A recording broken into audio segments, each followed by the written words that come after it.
Ready. Ready.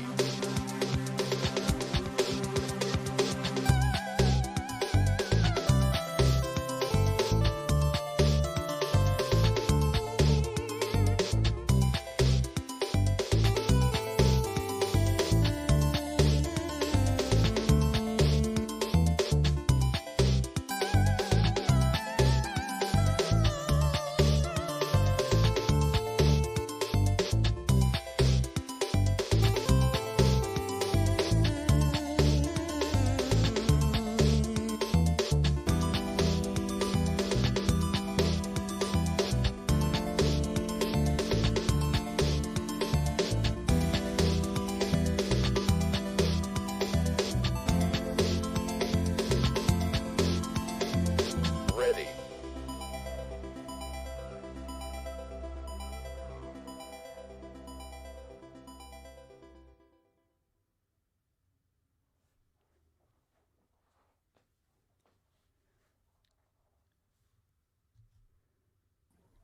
Hello, welcome to Enlightning. Today we're going to learn about open policy containers, and we have Gert Drapers here with us to teach us. Welcome, Gert. Tell us about yourself, please. Hi, Whitney. Nice to meet you. It's like this first virtual date, right? I'm Gert. It's like from a little startup called Lucerdo. It's like we maintain, and I'm one of the maintainers of the Open Policy Container project. Been doing a lot of other open source related work, started in Cloud Foundry, for example, and I've been in container land or related to that since ever. And so, yeah, that's about me in this nutshell. In Containerland, I'm relatively new to tech. I wrote my first line of code in 2019. Oh, we have a guest here from Australia. Hello, welcome. Please do say hi in the chat and say where you're tuning in from. I love that this is a global community. It's the coolest thing. Yeah. Hi from India. Koramaju's here. Hi, Koramaju. Thanks for being here, friend. So I'm relatively new to tech, and so I only know a world with Kubernetes, but I understand there was a world before. Tech still existed beforehand. Started way before that. Tell There me was no about Kubernetes. tell me about what it was like post containers, pre Kubernetes. What was that world like? Well, we had Mesosphere, Yeah, right, which was is that an orchestrator? It was a big orchestrator. It's like it's like at that time, it's like I actually was working for Hewlett Packard. And so that was one of the projects they invested in besides OpenStack, which was like not containers, that was like big VMs. And so okay. Cloud Foundry was like not containers, but it was a very interesting workflow, right? It's like sort of derived from Heroku. Okay. But it's like, yeah, the world before Kubernetes, Docker Compose, that still exists. It's like people like the elegance and the simplicity of that. Right? I use it. Nice. It's like not for everything. Is like Kubernetes is like the go-to part, I think.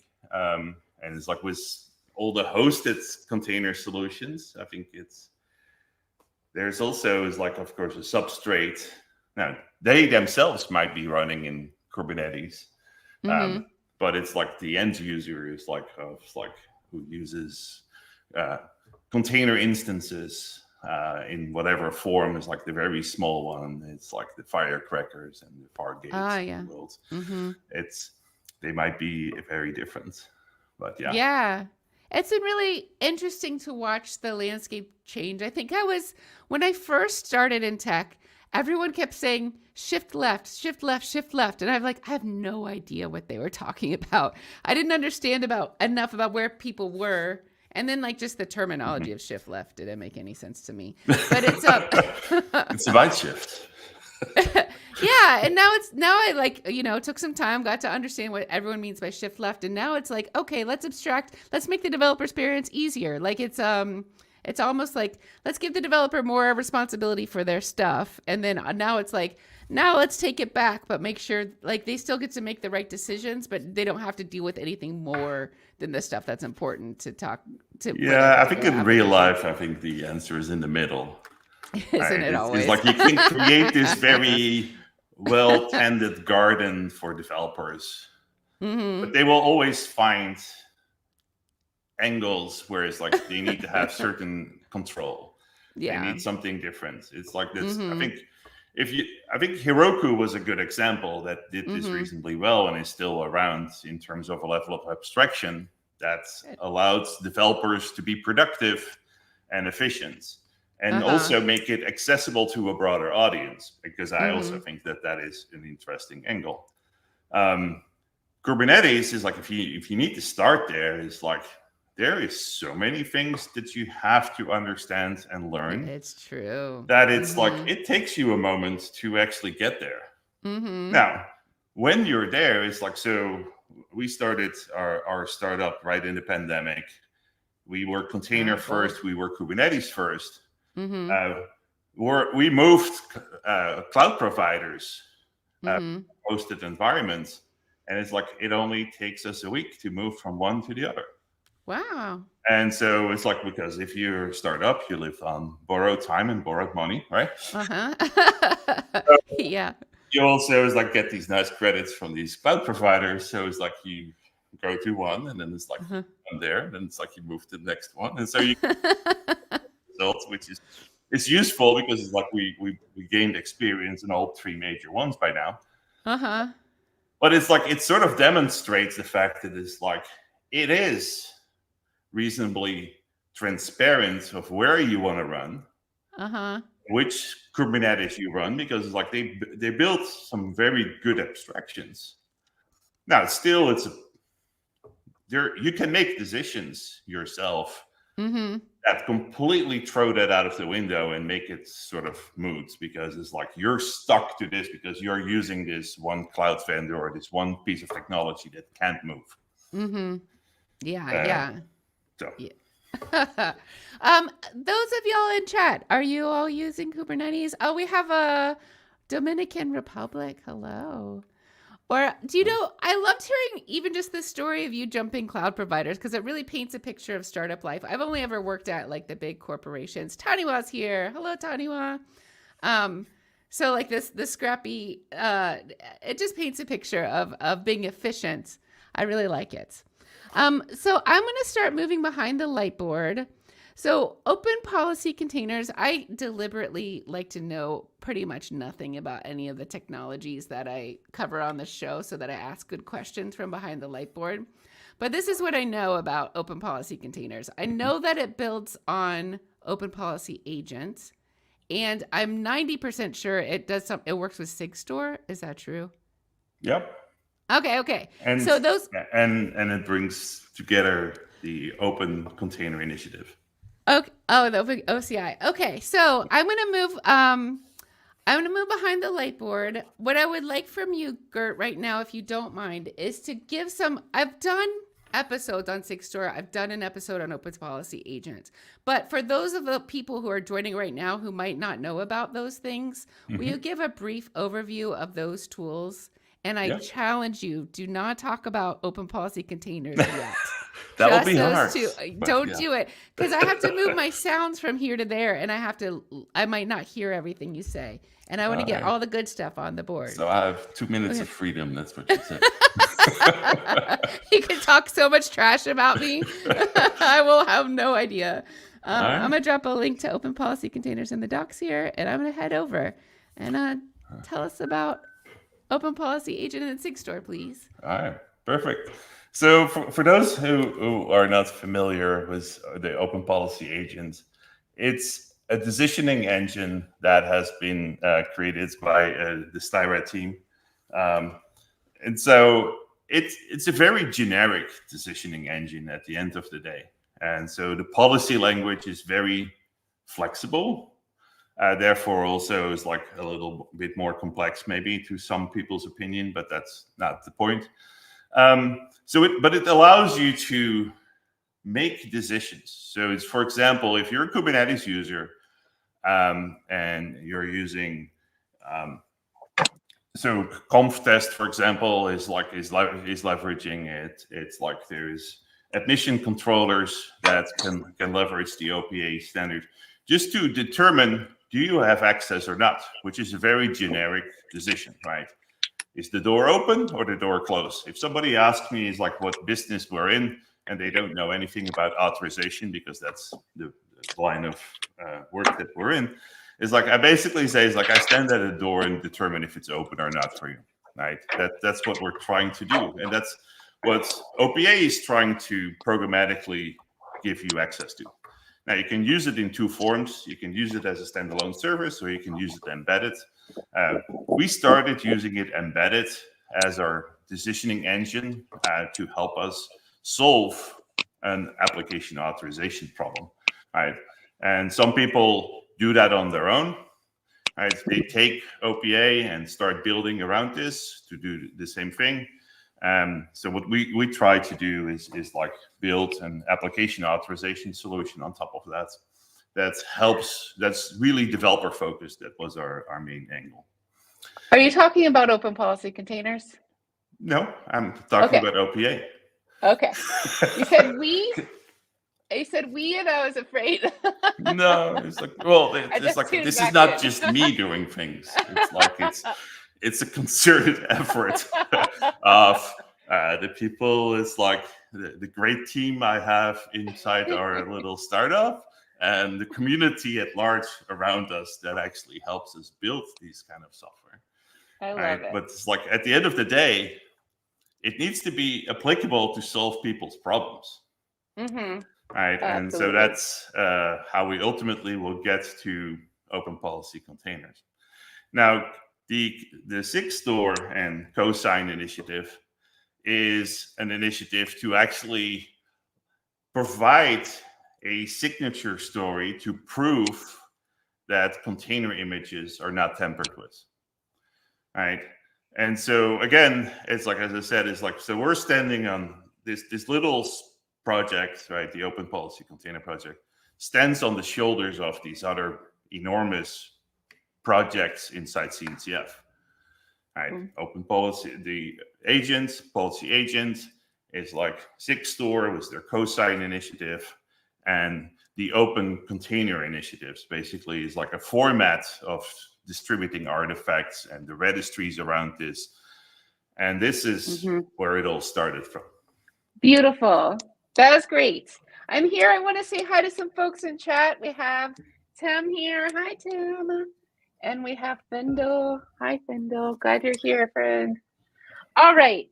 So to help me understand, please, especially since I'm new here, I don't know how long I'm allowed to say I'm new to tech, but I'm going to write it a little longer. I love the content. That's not going to last very long. I would love to hear what the world was like before open policy containers existed that caused it to get created.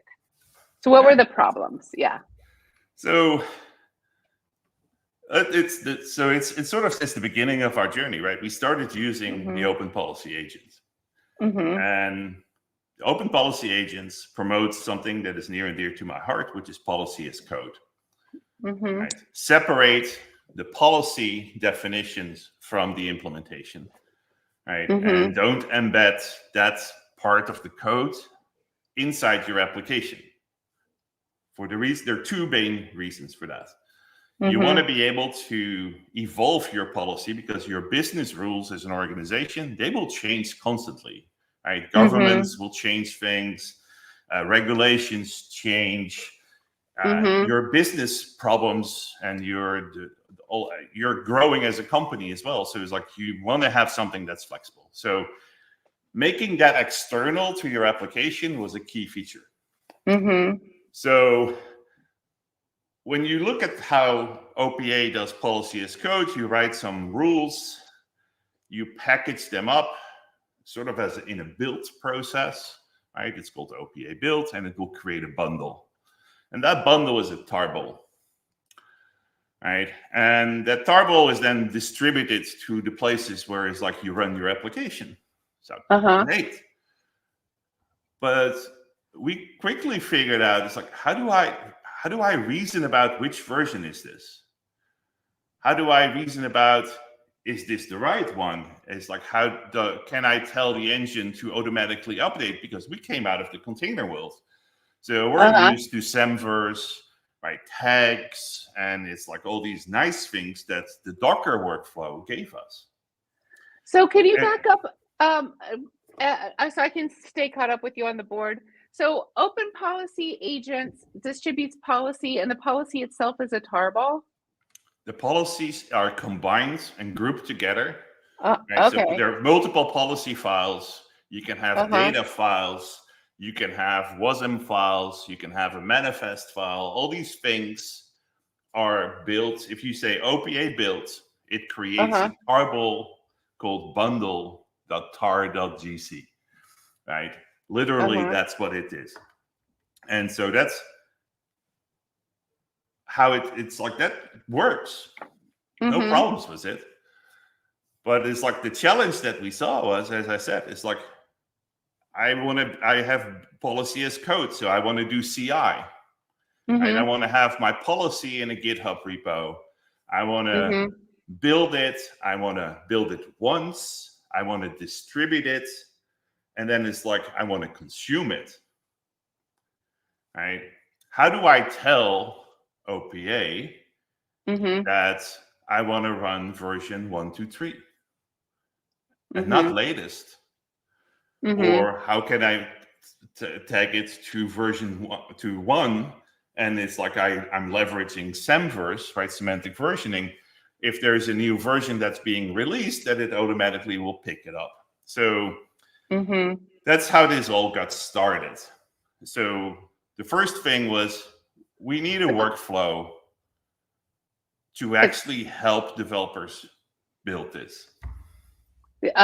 So the problem's no versioning, no tagging, just like no metadata related things, right? There's no metadata, right? And it's like there was also the distribution mechanism for these tarballs was put them on an S3 bucket. Or on a file share, or it's like there are all sorts of ways, because it's just a file, so it's like you can do whatever you want. But that it doesn't give enough rails to a developer to intuitively do the right thing. So now, if you imagine the Docker workflow, which is Docker build, tag, push, pull. Right? What does that do? Well, it creates the artifact, produces a generic, or not generic, but a common artifact, which follows the specification, the OCI specifications, that allows us to embed metadata that have multi-layers that can be signed by a Friends of CoStore, right? Or the SIG-Store, the CoSign initiative, is like it can be distributed to a registry. Therefore, it's like I can unlock all these primitives to create a workflow for policy as code that is 100% parallel to how developers write their code today. Right? It's now no longer this foreign entity that says, it's like, I need to create a tarball and I need to copy it around and I need to look at the SHA. It's like, yeah, that's what OCI does for you under the covers at the end of the day. But it's like, that's how this whole thing got started. Right? And so it was, how do we create the workflow? That workflow needs to allow me to version. We do that through tagging. We want to include metadata. We want to be able to identify that it's like we have integrity. So it's like a secure software supply chain. Because if this is a policy that guards who has access and who has not, I would like to know if the policy that I'm deploying is what I think I'm deploying. Right? So that's why we started investing in the cosign work to make sure that it's like we can sign that policy. And now it's like we can verify that when we actually receive that on the other end. This is making a lot of sense. One thing when I was just open policy containers, it uses OPA. I couldn't understand why a policy would need to be in a container just because policy itself seems like configuration. Really, it's not like a piece of code that runs and needs like a base OS and all that jazz. So It's yeah. so, but that's, I think, the evolution of containers as well, right? So what you're describing, right, a base OS, it's like, or a root OS that I have in my container. That's the world from OCI v1, right? And it's like OCI. I just very quickly we have a comment, OSI, you say. We've been talking a lot about the different levels. So OSI, Findle, is Open Systems Interconnection, and that has to do with networking. And we're talking about OCI, which is Open Container Initiative, which is a standardization around how to create containers and move them around, store containers. Yeah. So OCI, the Open Container Initiative, right, has a whole set of specifications. One, the most important one for the Docker and Kubernetes community is like, what is the physical layout, right, of how these containers are laid out on disk, right? So it describes the streams that you have inside your container, the metadata of what is described, what's in there, how can I walk up to a container, interrogate it, etc. There is the registry specification that says it's like, this is how you interact with this central place where you can store them and retrieve them, right? And so these two are the most important elements of the Open Container Initiative. And so with V2, there is a push to use the OCI specification as a more generic artifact distribution mechanism. Right? What you see in the WASM world today, right, is that one way of distributing WASM components is done through an OCI container. And an OCI container doesn't have to contain an operating system. Yeah. We use it to distribute plugins, for example. Why? Because I like the distribution mechanism that I can go to a registry, interrogate the registry, see if there's a newer version, pull it down. It has a very well-defined download strategy and all these things that come with it. So that's how I think it's going to be helpful. The other part is like, by taking this approach, right, as I said earlier, it's like one of the objectives is, can we, for policies as code, can we deliver a secure software supply chain? Yeah. So can you trust those artifacts that you're distributing?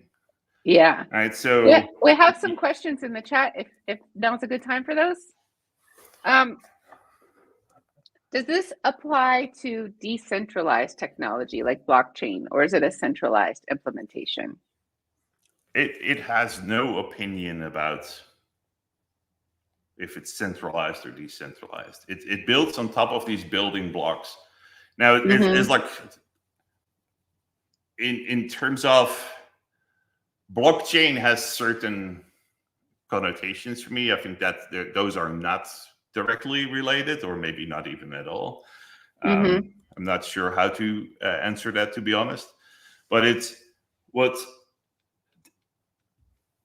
embracing the OCI's standards, right? The Open Container Initiative standards allows you to to create artifacts in a well-defined form, version and distribute them, right? And you're distributing them through this registry, and then it's like the party who consumes it pulls it from this registry, can ask the registry, are there newer versions? So that's what it tries to, or has enabled for us, right? It's like Kubernetes lives and breathes on that metaphor, right? In terms of a pod, right, pulls down an image from the registry. It knows what kind of image that is because it's described by the metadata, and it has certain assumptions about this. And so what we're trying to do here is leveraging that great work that the OCI initiative has started, right? And combine that with the other projects. Mm-hmm. Right? I see this project as sort of a glue project. Yeah. Right? It's like we saw this problem about how do we create a developer workflow that they understand, that is common to them. If they have been exposed to Docker, which most developers these days, they have been this close to the Docker workflow in some form. They have seen Docker builds, Docker push, Docker pull. Right? At least Docker pull. Maybe they don't build their own containers, but they're consuming them. Right? Every developer who has to run something on their local machine these days will go do Docker pull Postgres. Right? Yeah, I want to highlight some chat comments. Thindle's raising their hands. Like, I've done that. Docker files are magic. Thindle's a developer. Thindle's here from the developer side and not the cloud side. Taniwa has some experience. At a previous place, we would store signed OPA policy in an S3 bucket and point all the OPAs to go download it. It was simple, but it needed a bit of work to make sure that S3 bucket was organized properly and only updated through appropriate processes. It's also, it's like, can I tag on to that one, because it's like, that's exactly right? It's like, that's what the world looks like. And so in this particular case, Tanawi is like, has created, it recognized the problem and solved it, right? As a one-off. Right? And it's like, so yes, if you recognize the problem and sees like, all right, we need a central place. We need to ensure who can put it there. We need to have a versioning scheme and probably encoded in the folder structure of your S3 buckets, right? It's like or in the naming convention of the files. Right? All those things are taken care of by the OCI artifact by definition. Yeah. Right? And that's the beauty of it, right? It's like, it sort of commoditizes the solution, right?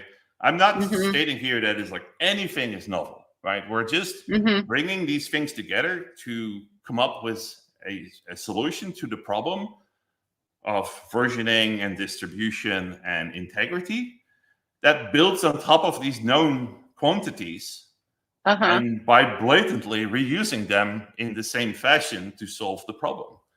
Right? Absolutely. So then Taniwa says this also means you can use things like TOF for policy distribution.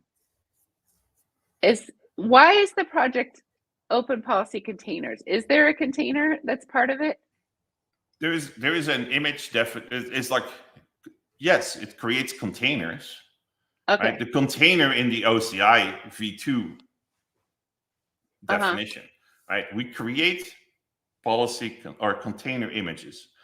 What we stick in there are the policy artifacts. So the Rego files, the data.json files, the manifest files, and we package that in a container. We have the right metadata around it.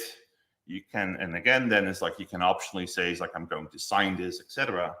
Then it's like you're using the OCI registry infrastructure to distribute it. And then it's like we contributed to the open policy agents, the initial implementation of the OCI downloader. So you can now start your OPA service pointing to an OCI registry. Cool. Now, what that allows you to do, I think we're getting a little bit ahead of ourselves. If you don't mind me slowing you down, I want to get a good definition of like open policy containers on the board. And then I think I want to like unpack a little bit of what you've already said. And then we can go on to the open container initiative downloader that's part of the OPA project.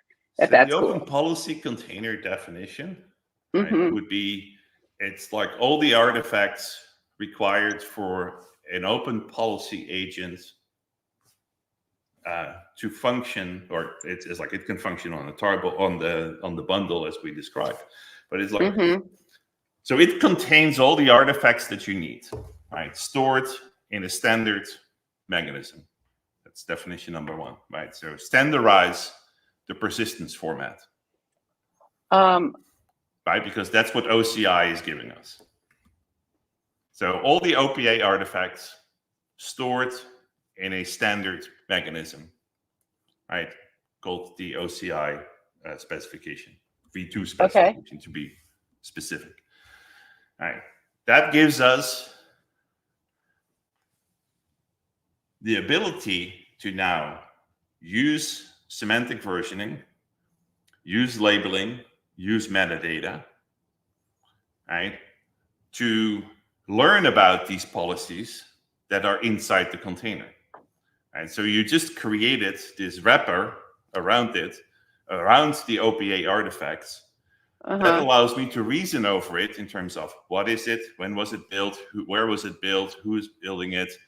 It's like, that allows me to get to this situation where it's like, and this is, at least from my perspective, the ideal outcome of a container world. You build once and you use it many times. Right? So you build, you make it available in a central or a distributed location, one or multiple registries, and people can start to use that artifact. Right? And now it's like you can leverage that to actually, it's like reduce the work, right? It's like, that's, if I have my Postgres container, right, I would, it's like I build it once, and then it's like there are millions of people using it, right? And they all trust that artifact that is like, that is a Postgres container of that version, and it's all that things. So that's ultimately, I think, what we're trying to achieve here, is enable that workflow of creation and distribution.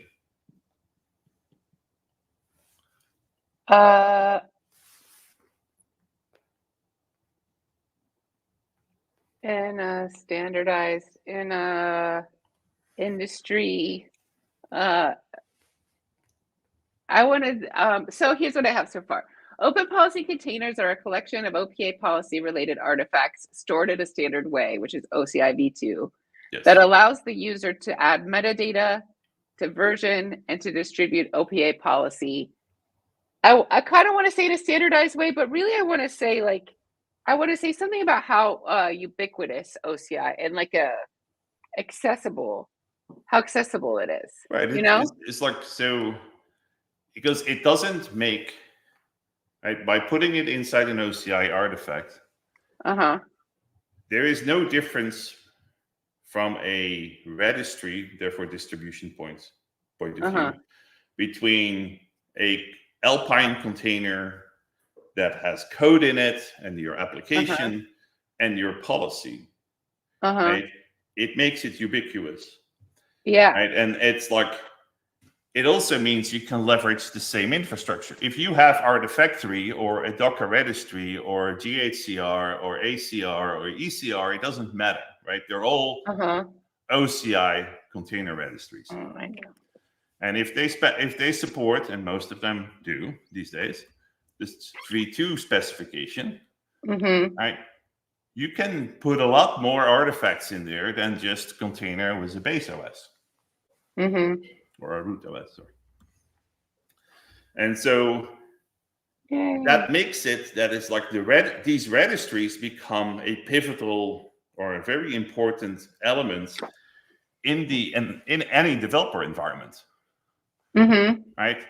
And people want to be able to reason over, is like, what are the artifacts that I have? I can go to these things and also do gather intelligence from it's like in my previous life, is like we would scan our registries for vulnerabilities, for known dependencies. That's like if you look at what Sneak is doing, right? Sneak is like is very good in scanning all these dependencies. It's like there's like ones that is like focus on doing this, turning the container inside out and figuring out if there's vulnerabilities in there because of the layering system inside these containers. Right? It also is like, right now it's like we took the first step, right, to get this going and to get it wired into OPA. we still conform to the bundle format that originates out of OPA. Okay. If you reason over that, it's like ultimately where you want to get to is you want to start leveraging the dependent layers inside a container. Okay. Right? If you start to think about it, it's like I'm going to have an OPA instance that leverages WASM, right? Or it's like it has a lot of data files and a lot of it's like a manifest file and these various Rego files. You want these compartmentalized because some of these artifacts don't change at the same time.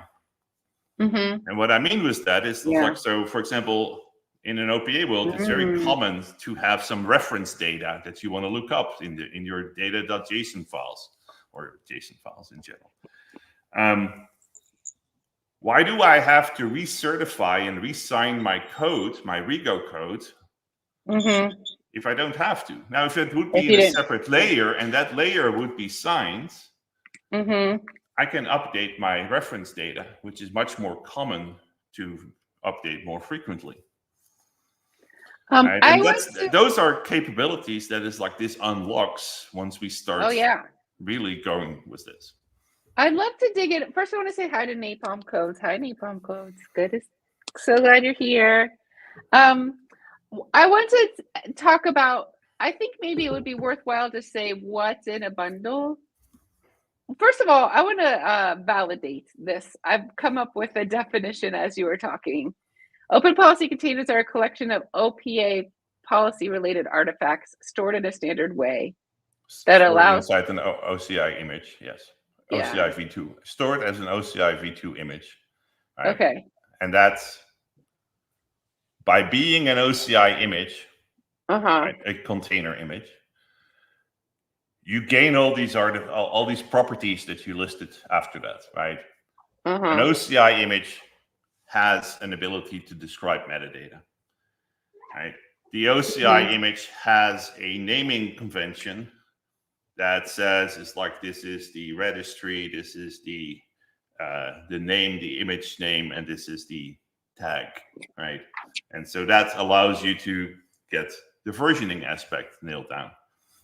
It's the OCI ecosystem, right, broader than the OCI specification for the image, defines the distribution mechanism characteristics by defining what the registries are, right? So what this simply does is embrace that ecosystem, right?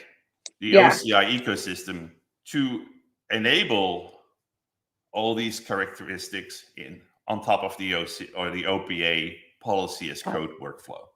Yeah. So do you think it would be useful to talk about the collection of artifacts that's in a open policy container, and then maybe we'll say something about how those are stored in different layers? So just for clarity, right? Is like, so we could talk. So there are three main artifacts, right? That is like an OPA policy contains. Okay. There's a manifest file, right? It describes what is in here. Says something about versions. Can contain signatures. There's some other artifacts in there. There is. So this is a policy, not a policy container. Right. This is what. Okay. So a policy. Effectively, you have to go back to what is the policy bundle contain, right? Okay. The policy bundle contains a manifest file, one or more Rego files, right, in a directory structure that make up a namespace. So it's like that's actually important to preserve, right? Because if you start flipping files around, it's like that might not be giving you the desired effect. So there is sort of implicit information derived from directory structures there as well. And then there is we have the data.json files, which are the data that is you can load into the OPA engine to help these rules make decisions. Okay. Right? That's the standard way of working inside the OPA engine. Okay. So Today, as I said, it's like we're still banking on the fact that it's like what's inside the OCI container for now is the same tarball that we create with OPA build. Why? Because that was the most expedient way to start adopting this, but also to prove that the OCI, the container workflow, is actually the thing that is like we want to unlock. Right? That you can start to use a registry, etc.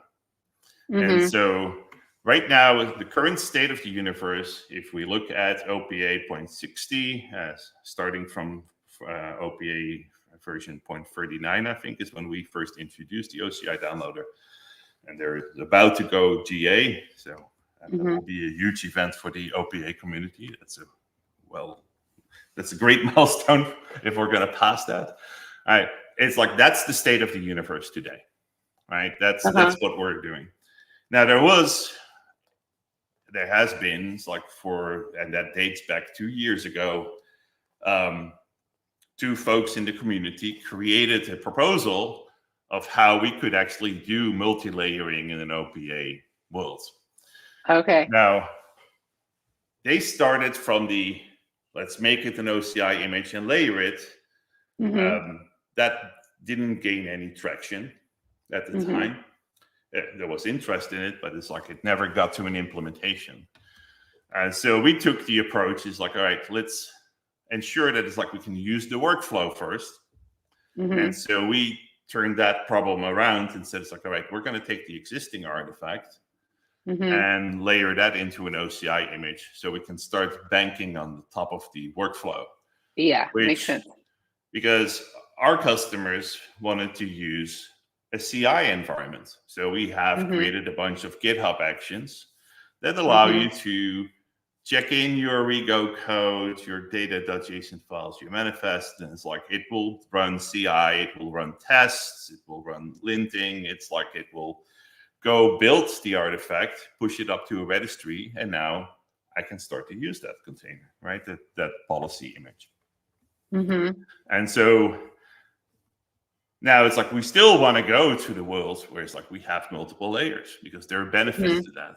But that means it's like that's the engine who is consuming this would need to start understanding this. But we made now the first, as I said, it's like that's been out there for, I don't know how long it's been. I think it's a year plus that it's like it has been integrated into the OPA engine. We have an OPA-based authorization service sitting next to that, which embeds OPA, that is also banking on this workflow to make it available. Right? So we know now that the workflow actually works, and it's helping people create a controlled policy as code workflow. I think that maybe that workflow would be a good thing to capture on the board. The workflow, the open policy containers enables. Yeah, it's if you would, it's 100% analogous to the Docker workflow. So you start with policy build.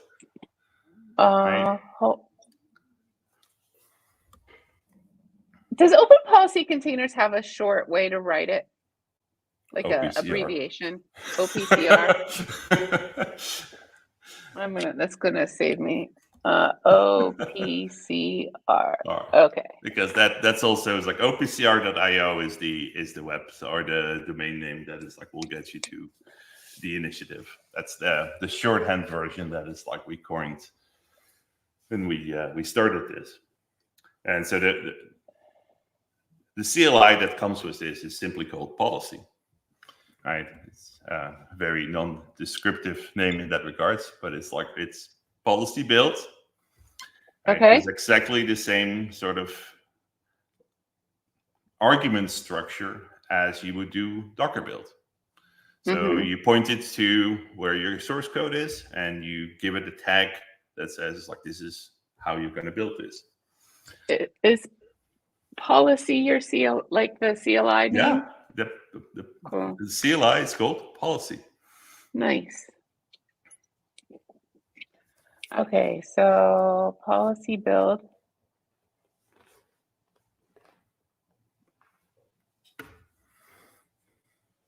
Point to directory. Yeah, where your source is, and then it's like a tag that creates a local policy image, right? And that's exactly what Docker build does, right? Docker build takes your code, looks at the Docker file in that particular case as sort of the wrapper that is like tells you them what to do, and it produces a container image in the local policy store or in the local OCI store, right? And so policy CLI does exactly that. It has a local OCI store. So you're now is like you built your artifact, you made it that we know it's syntactically correct, right? We can build it, and you can point OPA to it. You can point Topaz to it, which is our version of the authorization engine that consumes this. And then it's like you can start testing this, right? So that's the first step for a developer is like, all right, I can now have an environment that I can spin up on my machine. I don't need anything fancy beyond that. I haven't touched the registry yet, but it's like I know that it's like my code is syntactically correct, and I can start running it. So that's what policy build gives us. Now, once we are done with that, we want to start distributing it, right? So, okay, how do we do that? We give it a tag that points to a server. So let's say GitHub, ghcr.io, org, Before, push it. will you say one more thing about testing the policy locally? Will you just repeat that? So testing the policies is like, there is no policy test as such. In the form from the policy CLI point of view, because it's like we deal with the bundle distribution problem, right? Okay. So, but what a developer will do is like it will say is like OPA start or run serve a service endpoint, and in the config file point to the local policy instance to load it up. Okay. Run OPA test. Okay. Run the Rego linter. Well, probably you want to run that before you build, but it's like it's an interactive process where the developer goes through, right? So they can do all these things locally. They don't have to actually get more than that. And so once they have the artifact in a state that this is like, okay, I'm good. I want to start distributing this. The next thing is to tag it. So the tagging, as I said, is like we'll have it. This is the service, the registry service where I go to. This is the organization name, but that's part of the registry definition. All right, so let's say it's ghcr.io whack Gert D. That's my org name on GitHub. Right. And then it's like I call my policy demo. Right, so if I do tag, I will say policy tag, what pointing to the local policy image, either by ID or by name, just like in Docker. And then you say GHCR, blah, blah, blah, Gert D demo 0.:0.0.0, right? So I have now a Semver address or a Semver label created. That's still only local. Now it's like you need to distribute it, and we do that same way as in Docker push. So this is policy push. So policy build, policy tag, policy push. Right, these are the three ingredients that I get to go from source code to an artifact that I pushed into a registry.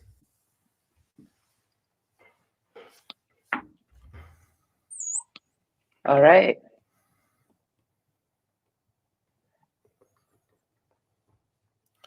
We have a comment from Tony Wong. So I recall the properly OPA allows backend plug. I think the backend plugins if I'm not mistaken, are part of the commercial, the Styra OPA version, the Kafka plugin and these things. So I don't think that they're actually in the open source versions. Now there is a plugin mechanism, but adding a plugin to OPA is a code change. That's why it's like we run with an embedded OPA, because it's like we add plugins to our own system. Uh-huh. But it's like, so there is right now, I don't think it's like that can be distributed as part of the bundle. If it can, it's like we should be able to get it into the image. But I'm not aware that that's possible outside of the. I'll check it out. Learn something Thanks, every day. Taniwa. Yeah, love it.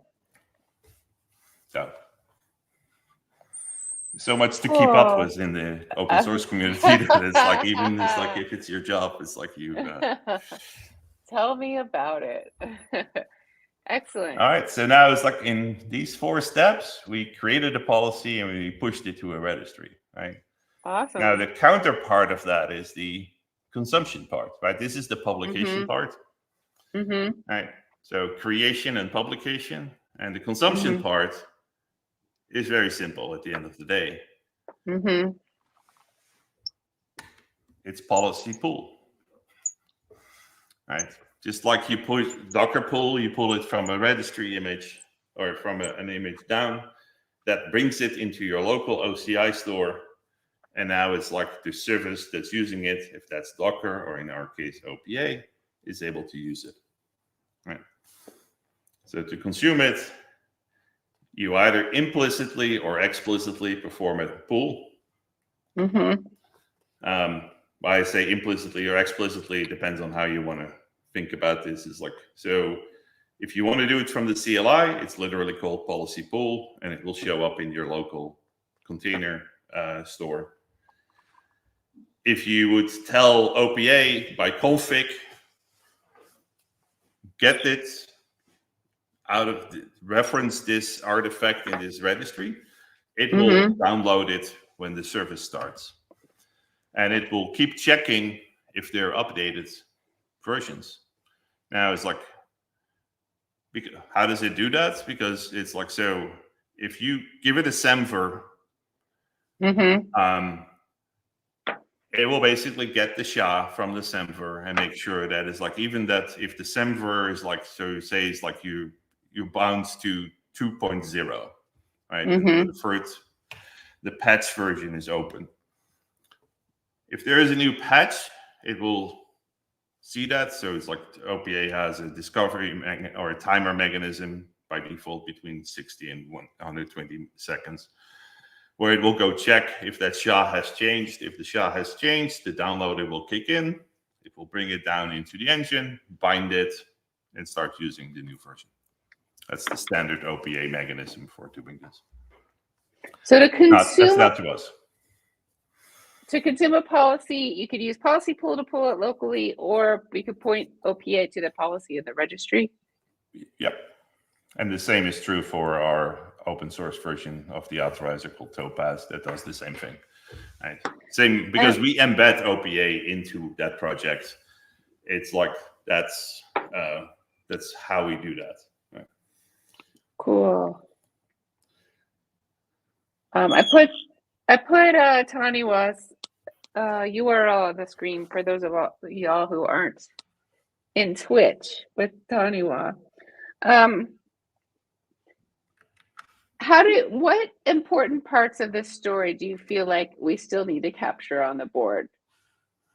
We talked about some background of the problem. We talked about open policy containers definition and the artifacts that make up OPA policy. We talked about the workflow to create and publish and consume policy. You mentioned, as someone who's not as well versed in the scene, you mentioned something about like an OPA downloader, which I don't understand the value of that right now.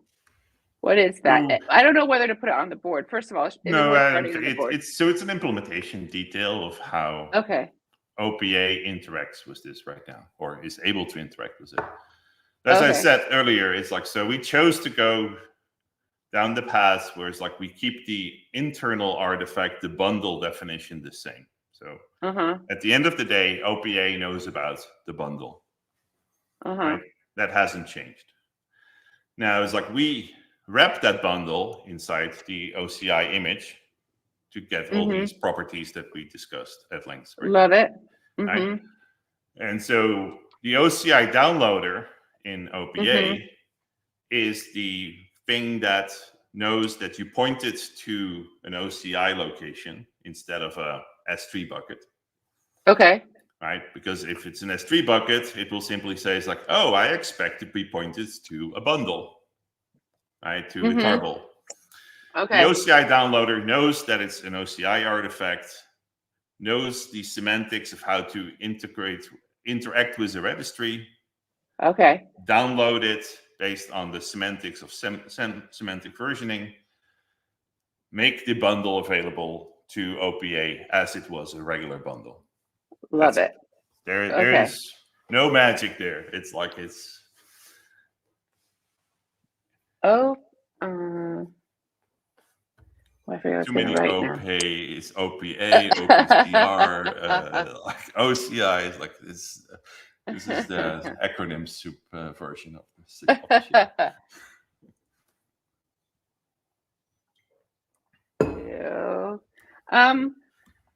One thing we haven't talked about yet is SigStore or Cosine specifically. So Cosine is a sub-project of SigStore. Maybe that would be a good place to go next. What do you think?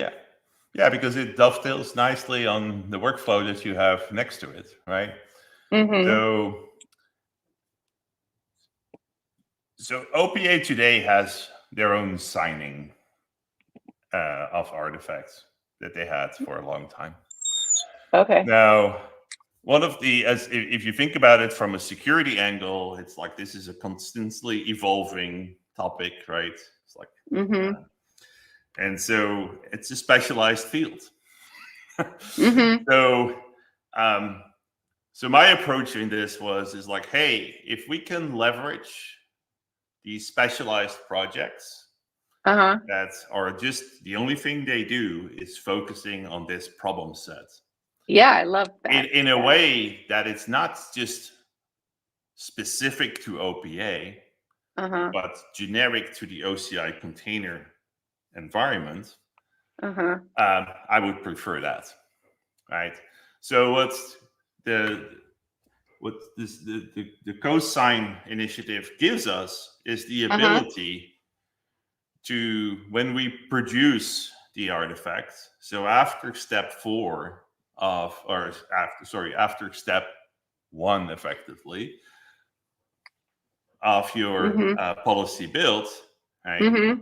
You can say, it's like, hey, I want to sign this, right? So I use Cosine to create my key set, right? It's like I'm going to sign this particular artifact. That gives me a public key and a private key in the Cosine world, right? And then it's like, I am going to push that signed policy up into my registry. Now, the advantage or the thing that enables is somebody who's consuming the artifact can now use Cosine verify using the public key to say, it's like, hey, is this still the same policy? Or is this the same image? Is it been tampered with or not, right? And so when we consume it, right, we can do a pull. So it's like on the bottom part. So after step number 1, either the implicit or explicit pull, you would do a verify using the key, right, the public key, that you then can say, it's like, hey, this, you draw such a great art. I'm looking at this and I'm like, yeah, it's like, and it's like PowerPoint doesn't do that for me. It doesn't remove, if I have crossing lines, it doesn't automatically remove it. So, So, but that allows me then to leverage that to say, is like, hey, what's the integrity of my image? And the reason why I like it is, as I said, it's like it's not specific anymore to OPA. Mm-hmm. I can use this for every OCI image that I'm using. Mm-hmm. And so, one, I think that's a more reusable workflow. Mm-hmm. Right? It also doesn't tie you into something. And Mm-hmm. I, in all honesty, it's like I rather have that is like the OPA community can spend their cycles on the OPA engine, right, on the decisioning engine, and don't have to worry on Yeah. the encryption part or is like the signing part of an OCI of a bundle. Well, Right? yeah. Because Not that's a only are solved you, problem. yeah, it's a solved problem. Let's be silly to do it again your own way. And so yeah.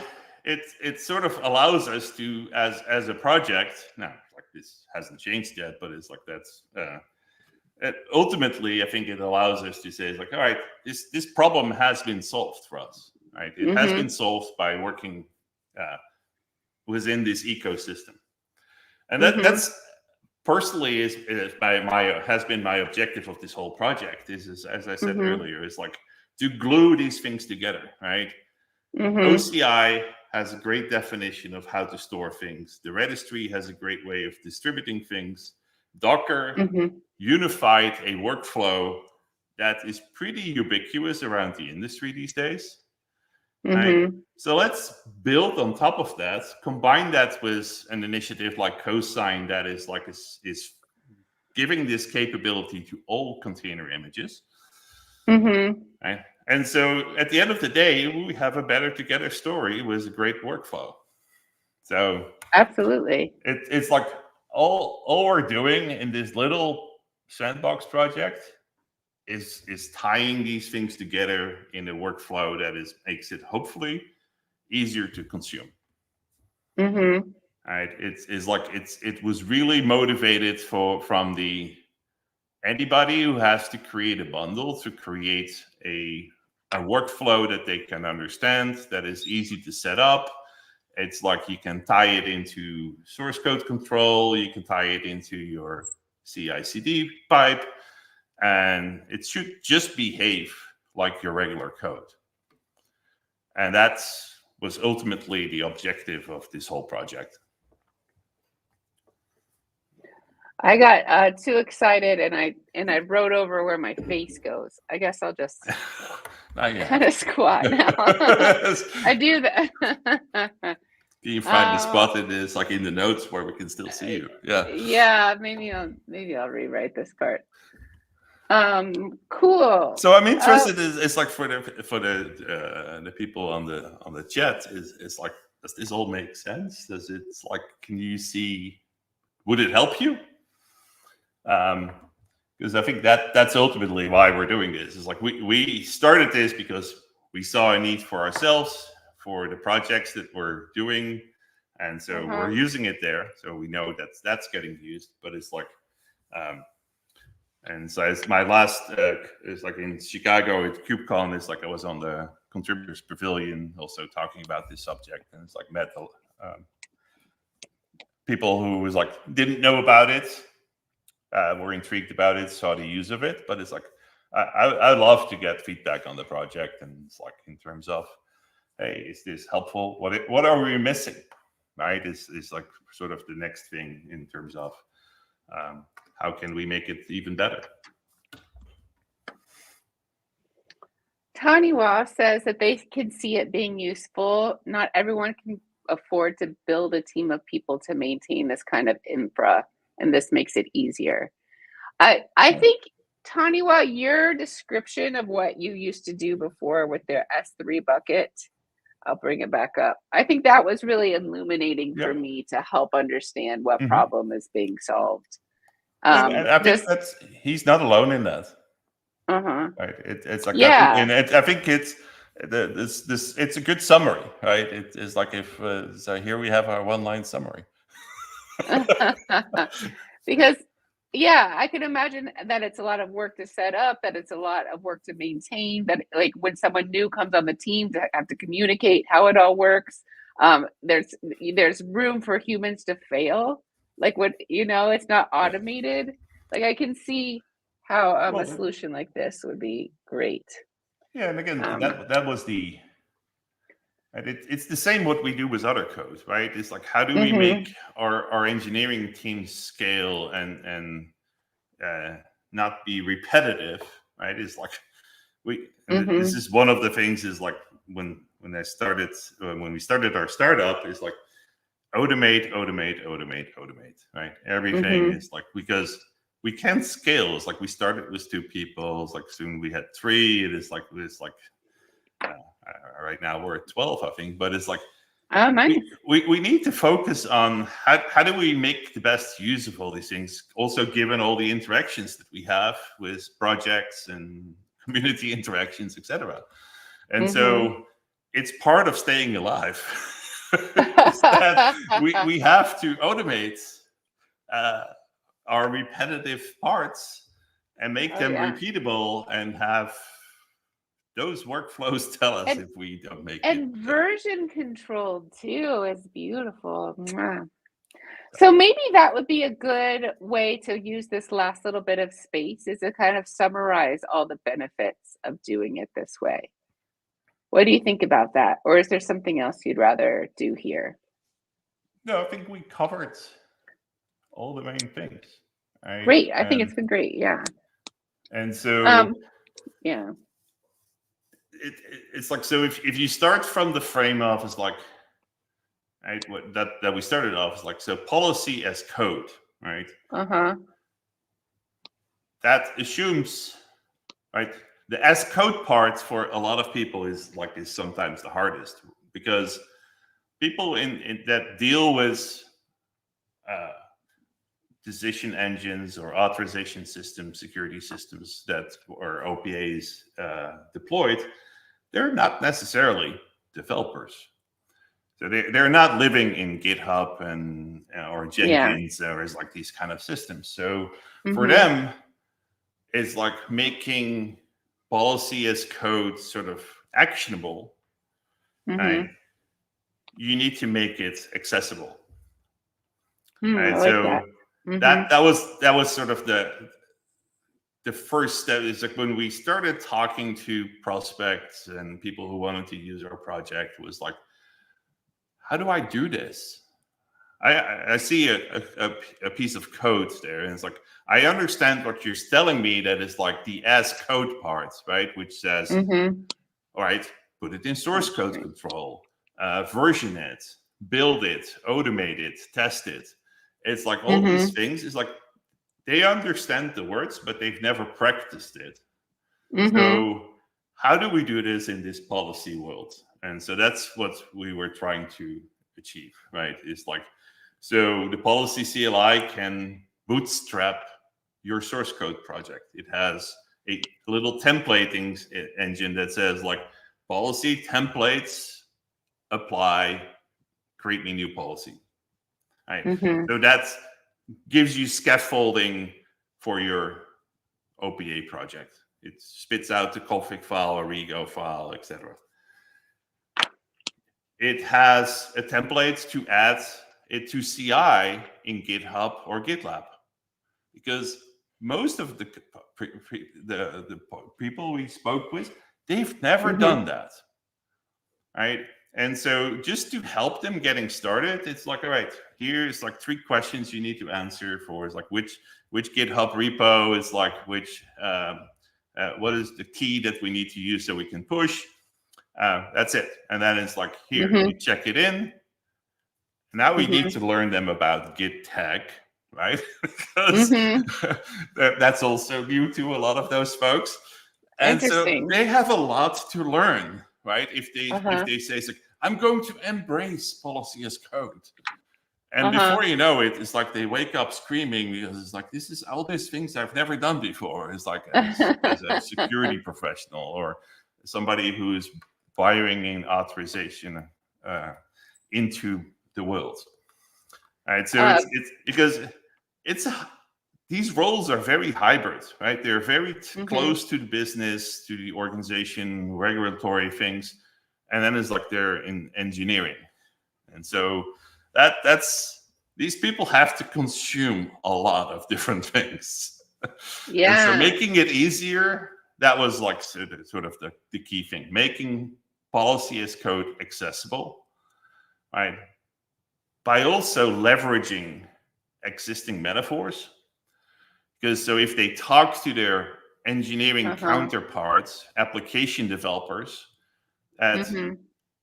probably are exposed to a Docker workflow, they start to have at least some commonality of things they can Mhm. talk about that is like apples and apples. And it's like, oh, a build creates an artifact. Okay, then I distribute the artifact. So that's the sort of how I would summarize it, right? In terms of like, that's the ultimate objective that we were trying to achieve with this. Is to make it more accessible, make it more usable, Yeah. and then it'll be easier to implement policy. Taniwa has a lot of nice comments. I enjoy Taniwa. The approach is simple. But there's a lot of complexity in building it. Their way of doing it, and a mistake can lead to consequences. Kodwashan's here. Hi, Kodwashan. Also, no CISO, do you say it like that? Will accept this if it's too complex for them to understand. So good descriptions on what happened and where are important. Absolutely. And this is one day the CISO wakes up and realizes they built a DevSecOps org. It's so true. Yeah, so true. Yeah. And then hello again to Kodwashan. Thanks for being here, friend. So I guess I feel like I kind of captured the big benefits. Captured it down here. Mm-hmm. Did you want to say anything more about like integrating with GitHub Actions, or maybe how to join the community, or where to go to learn more? So to learn more is like go Uh-huh. to the OPCR.io website. That's the short form of it. It's like as people discovered it. We'll expand to a longer version, but it's like it has all the details of how to get started, how to get the tool, and from there it's like, so our GitHub org is also called OPCR-IO, and so Okay. OPCR-IO dash in the middle. But this is your regular website, right? That's the website. The GitHub Uh-huh. site is github.com/OPCR-IO. And so that's where you will find all the code. Everything is open source. That's where you will find the GitHub actions, the GitLab tasks. It's like, if you want to contribute, I don't think there's a lot of issues that are open, but it's like there's some. But it's like, that's also how you can reach out to us. And so you can ping us. It's like, I think there are 5 maintainers right now. So cool. Easy to use. I think we did it. I guess I'm going to start a summary of everything we've talked about, make sure we have it all squared away in our heads.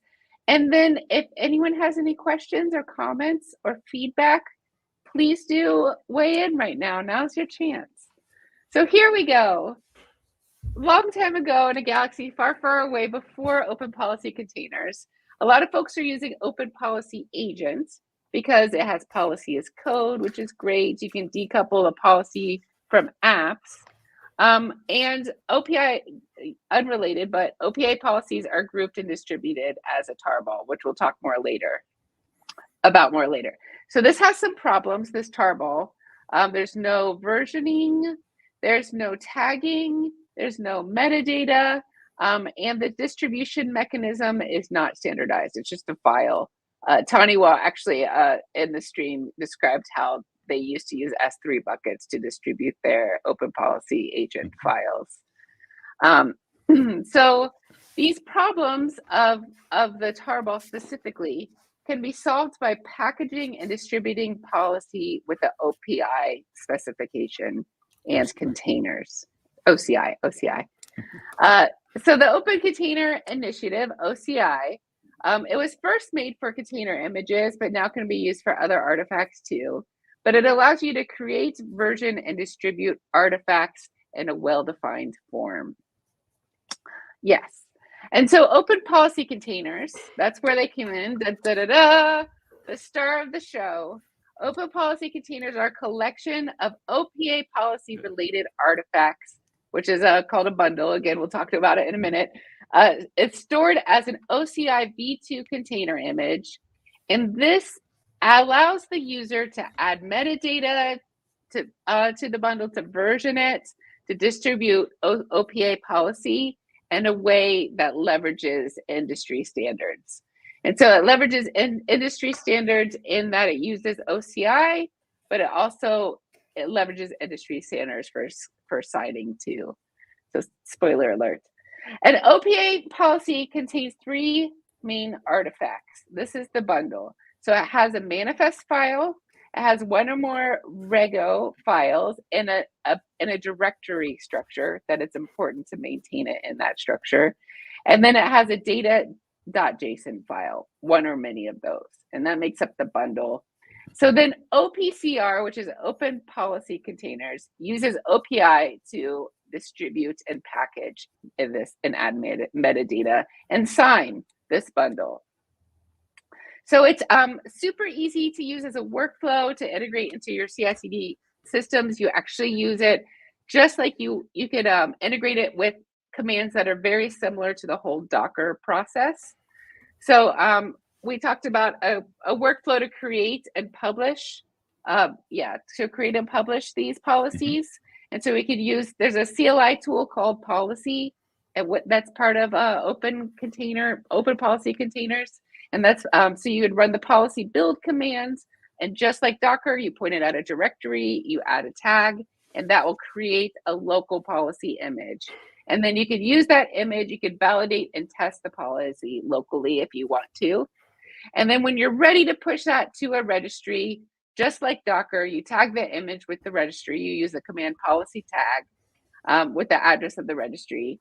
And then just like Docker, policy push to push the policy image to the registry. And then to consume the policy, you use policy pool, which pulls it locally, or you can point OPA to the policy in the registry and OPA can take it from there. So that's pretty cool. Then we talked about policies being signed. So a policy image can be signed during this policy build step using cosign, which is a subproject of Sigstore. It's an open source project that verifies OCI artifacts. And then the policy image also with cosign when it's consumed, it can be verified during the consume steps. So that's more or less it. The big benefit is policy as code itself is a huge benefit, but to really be able to leverage that benefit, to make it actionable, it needs to be accessible where folks can get to it easily, and then also easy to use. And then you can learn more at the website opcr.io. I think that's a wrap. Do you have anything to add or say? Yeah. No, I think you're hired. This is the best summary I've ever seen. It's like on one screen, everything together. So amazing. Awesome. That's exactly what we set out to do. And Tani wants us to summarize before and after. Is that a happy? That's wonderful. We're doing the thing. All right, that's a wrap. It's a happy dance time. At the end, we dance our goodbye. So if you don't feel comfortable, you can dance maybe a little bit, just move your hands. Or if you don't want to dance, that's okay. But I'm going to dance my goodbyes and my thank yous. And here we go. Let's, there it is. Goodbye, friends. Thank you, Gert, for sharing your time and your expertise with us. Thanks for those in the chat. Thanks for asking great questions. Thanks for those who watched the recording. You're the best. I appreciate you. Goodbye. Bye. That was great dancing, Right. Gert. I saw your hand Right. up there for a second. Thank you.